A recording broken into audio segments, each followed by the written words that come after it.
Je vous ai fait une liste de tout ce que j'ai appris en 2025 sur le bien-être, que ce soit physique ou mental, et que je reprends en 2026, que je conserve en tout cas en 2026 absolument parce que ça a changé ma vie. Première leçon, à noter, ouvrez grand vos oreilles, le repos est une obligation, mes amis. Le repos est une obligation. C'est pas pour rien que le bon Dieu a sanctifié le dernier jour. Le dernier jour, il est consacré au bon Dieu et au repos.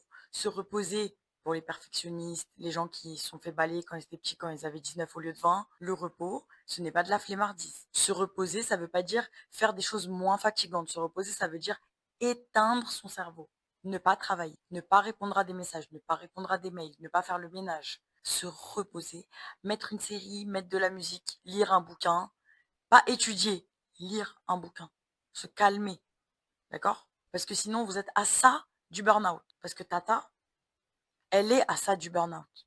Vous comprenez ce que je veux dire? Ne faites pas comme Tata. Parce que le burn-out, c'est pas drôle. Et du coup, ça rejoint ce que je viens de dire. On prend du repos dans le Seigneur. Gardez en tête que peu importe ce que l'Église essaye de vous faire croire, certaines églises, pas toutes, la grâce du Seigneur est un cadeau. Vous ne pouvez rien faire pour la mériter. Vous ne la méritez pas, je ne la mérite pas, tu ne la mérites pas, on ne la mérite pas. C'est lui qui nous l'offre gratuitement, cadeau, et il attend juste qu'on le reçoive. Vraiment, c'est comme si tu t'assois sur une chaise, tu attends qu'on te donne un cadeau inestimable, qui n'a pas de prix. Tu ne le mérites pas, mais c'est plus cher que tout ce que tu aurais pu imaginer, plus beau que tout ce que tu aurais pu imaginer, et plus apaisant que tout ce que tu aurais pu imaginer. Donc calmez-vous, arrêtez d'essayer de faire la performance de je sers l'église et je prie et je lis et je machin. Tout ça, vous le faites après, parce que vous avez reçu la grâce. Tout ça, vous le faites pas pour mériter. Tout ça, vous le faites parce que ça va vous faire du bien. Vous comprenez ce que je veux dire? Si vous n'écoutez pas mes deux premiers points, votre corps va vous faire regretter. Votre corps va vous faire regretter. Je parle en connaissance de cause. J'ai commencé à perdre mes cheveux. J'ai failli perdre, encore une fois, mes ongles. J'ai perdu mes sourcils. Non, mais qui perd ses sourcils? Sérieusement. Là, j'ai 3 couches de fond de teint. Sinon, vous allez voir que j'ai un teint livide. Il n'y a plus de couleur sur mon visage. Le corps ne badine pas avec la fatigue. Votre corps, quand vous êtes fatigué, que ce soit physiquement ou mentalement, il vous le fait payer. D'accord? J'en ai dans ma famille qui bosse 20 heures par jour, nuit et jour. Eh ben, il s'est retrouvé à dormir 17 heures d'affilée parce qu'il était cuit. Il pouvait pas se lever de son lit. Voilà. C'est ça le problème. On se surmène, on se surmène, on se surmène. Et ton corps, il va te dire non. Et encore lui, il a juste fini par dormir. Grâce à Dieu, il n'a pas fini à l'hôpital. Commence à prendre des notes. On est dans le 19e épisode du calendrier de l'Avent. Et je crois que c'est l'épisode le plus important, le truc que vous devez retenir absolument, surtout vous, mesdames, parce que tout ce que je vais vous dire pour votre santé, c'est crucial. Mesdames, vous devez dormir plus que les hommes. C'est comme ça, toutes les études le prouvent, il y a très peu d'études sur les femmes, il y en a que sur les hommes, et toutes les études sur les femmes sont unanimes, les femmes ont besoin de plus de sommeil que les hommes. Si vous n'arrivez pas à dormir, arrêtez de manger 3 heures avant de dormir. Arrêtez de boire 1 heure avant de dormir. Comme ça, vous évitez de vous lever pour faire pipi. On se met dans une pièce fraîche, pas froide. On prend du magnésium. Arrêtez avec vos gummies à la mélatonine parce que la mélatonine, ça dérègle les hormones. C'est une hormone. Le magnésium, à peu près 90% de la population est en carence. Donc, vous pouvez en prendre. C'est safe. C'est juste un complément alimentaire. Ça va vous permettre de dormir correctement et plein d'autres bénéfices. Évidemment, on évite de scroller sur son téléphone, parce que ça tue. Le mieux, c'est de prier, de lire et ou de faire du journaling. Qu'est-ce que c'est le journaling? Le journaling, c'est de prendre ceci, un carnet. Moi, on m'avait offert un bullet journal optimiste, que j'ai trouvé sympa, mais en vrai, un carnet pour prendre des notes, ça va très bien aussi. Et vous allez sortir vos pensées. Vous allez vider votre cerveau sur du papier. Il va vous dire merci. Vu que tu auras écrit tout ce à quoi tu penses sur du papier, ce sera plus stocké dans ton cerveau. C'est comme vider en fait tes photos et vidéos inutiles de ton iPhone dans une clé USB. Vous comprenez? Ça, c'est la première étape. Deuxième étape, vous écrivez tous les jours 3, 4, 5, 10 trucs positifs qui sont arrivés dans la journée. Peut-être c'est un truc de merde. Peut-être que vous allez juste écrire merci Seigneur parce qu'aujourd'hui j'ai un toit, j'ai un lit dans lequel dormir et je ne suis pas dans le froid comme les pauvres personnes qui dorment dehors. Et ça, déjà, vous allez vous rendre compte que purée, je suis riche. En fait, je suis riche. J'ai peut-être 1 million de problèmes, mais grâce à Dieu, je suis pas dehors dans le froid, je suis pas en train de souffrir dans le froid. Bon, on souffre dans le froid parce qu'il n'y a pas de chauffage dans la France de Macron, mais c'est une autre histoire. On souffrira toujours moins que les pauvres personnes qui se retrouvent dehors dans ce froid, d'accord? Et bizarrement, vous allez vous coucher, mais comme un bébé. Je vous jure, j'ai testé. Croyez-moi, ça fonctionne.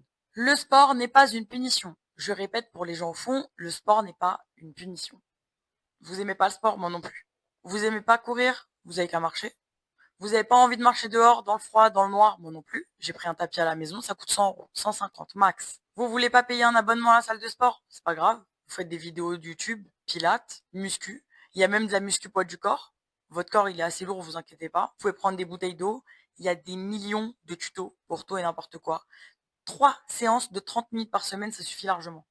3 séances de 30 minutes par semaine. Ça suffit largement pour augmenter votre espérance de vie. Et quand on dit augmenter votre espérance de vie, ça ne veut pas dire vivre éternellement, ça veut dire augmenter le temps pendant lequel vous allez vivre en bonne santé. Vous n'allez pas avoir besoin qu'on vous aide pour vous laver. La musculation, ça vide le stress, ça calme l'esprit, ça renforce le corps, ça renforce la posture et c'est un des anti-âges les plus puissants. Oui, c'est l'un des anti-âges les plus puissants. Et en plus, ça permet d'améliorer le patrimoine génétique que vous allez donner à votre enfant, surtout si vous êtes enceinte ou que vous prévoyez d'avoir des enfants. Musclez-vous avant, votre enfant vous remerciera. Et bien sûr, comme on l'a dit, ça permet d'avoir une autonomie beaucoup plus longtemps lorsqu'on commence à prendre de l'âge. Mesdames, faites des bilans sanguins réguliers. Ça, c'est pas pour vous faire chier. Ça, c'est nécessaire.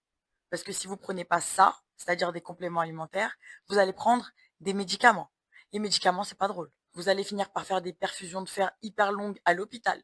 Alors qu'un petit complément comme ça, à midi, ça passe tout seul. D'accord? Faites des bilans réguliers. Checkez surtout fer, hémoglobine, vitamine D. C'est les 3 qui pourrissent la vie des femmes. Influence directe sur l'énergie, la concentration, la vitalité, l'humeur. J'ai ces 3 carences en même temps, bien évidemment, sinon c'est pas drôle. Et c'est pour ça que j'étais épuisée. J'arrivais même pas à dormir. J'étais épuisée. Mes yeux, ils sortaient comme ça et j'arrivais pas à dormir. Je commence à perdre mes cheveux. Mes ongles, ils ont commencé à se décoller. J'avais le teint, mais pâle, pâle, pâle. On dirait que j'étais malade, mais malade. Et surtout, je grossissais à vue d'œil, alors que j'avais rien changé à mon alimentation. Je suis allée faire un bilan complet que le médecin ne voulait pas me donner. Bien sûr, j'ai dû insister. J'ai dû lui dire ce que je voulais. Et ben bizarrement, dès que j'ai recommencé à prendre mes compléments, à manger correctement et à arrêter de m'affamer dans l'espoir de perdre du poids, 1, j'ai commencé à perdre du poids, 2, j'ai recommencé à dormir et 3, je commence à reprendre un peu des couleurs. Mais bon, c'est un peu long là, ça fait que quelques semaines. Cheat code pour les cheveux et les ongles. Zinc biotine. Zinc biotine. Et si vous pouvez rajouter un mix de vitamine B, bah, vous me remercierez. D'ici avril, vous allez m'aimer. De manière générale, tout ce que je vous dis, c'est à appliquer au maximum. Si vous avez raté un jour, vous avez oublié vos compléments juste le samedi soir parce que vous êtes sorti, c'est pas grave. D'accord? 5-6 jours sur 7, c'est déjà énorme. 80%. La règle de Pareto, la loi de Pareto, la règle du 80-20. Si 80% du temps, vous mangez correctement, vous dormez correctement, vous prenez vos compléments, vous faites votre sport, le 20%, il est négligeable, c'est pas grave. Ok? En ce qui concerne le jeûne intermittent, ça dépend des personnes. Vous devez tester. Arrêtez de faire des trucs que les autres font sans comprendre, sans tester, sans voir si ça fonctionne pour votre corps. Personnellement, j'ai fait le jeûne intermittent pendant des années. Ça fonctionnait super bien sur moi, vraiment super bien. Sauf que là, ça fonctionne plus du tout. Et ça me met plus de mal qu'autre chose. Ça me met mal le matin de ne pas manger, je me sens pas bien. Depuis que j'ai recommencé à manger, je me sens mieux. Et en plus, j'ai beaucoup moins de carences. Je suis beaucoup moins fatiguée. J'ai commencé à perdre du poids. Je mange moins dans la journée. Je grignote moins dans la journée.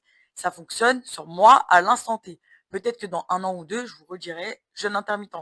Il faut voir ce qui fonctionne pour vous, dans votre contexte, dans votre organisation quotidienne, hebdomadaire, etc. Arrêtez de copier-coller les routines des gens, s'il vous plaît. La tisane est un vrai cheat code pour arrêter de grignoter. Personnellement, je prends les tisanes de chez Wonder Nana parce qu'ils m'ont fait un challenge qui a très bien fonctionné sur moi. J'ai perdu 7 kilos en 3 semaines. La tisane, c'est un cheat code pour arrêter de grignoter. Parce que comme tu es rempli d'eau chaude toute la journée, forcément, t'as pas envie de manger. Autre règle très peu connue, associer le fer et la vitamine C. Quand tu manges des épinards, rajoute un filet de citron. Mange un kiwi ou une orange par la suite. Quand tu manges des lentilles, c'est pareil. Rajoute des poivrons, peu importe. C'est la vitamine C qui aide à capter le fer dans ton corps. Pendant des années, j'ai pris du fer. On m'a jamais dit qu'il fallait le coupler à la vitamine C. Je comprenais pas pourquoi mon corps ne le fixait pas. Depuis que je prends les deux en cumulé, c'est magique. Je vous jure que c'est magique. Bien sûr, on évite le café et le thé après le fer ou après les aliments qui contiennent du fer.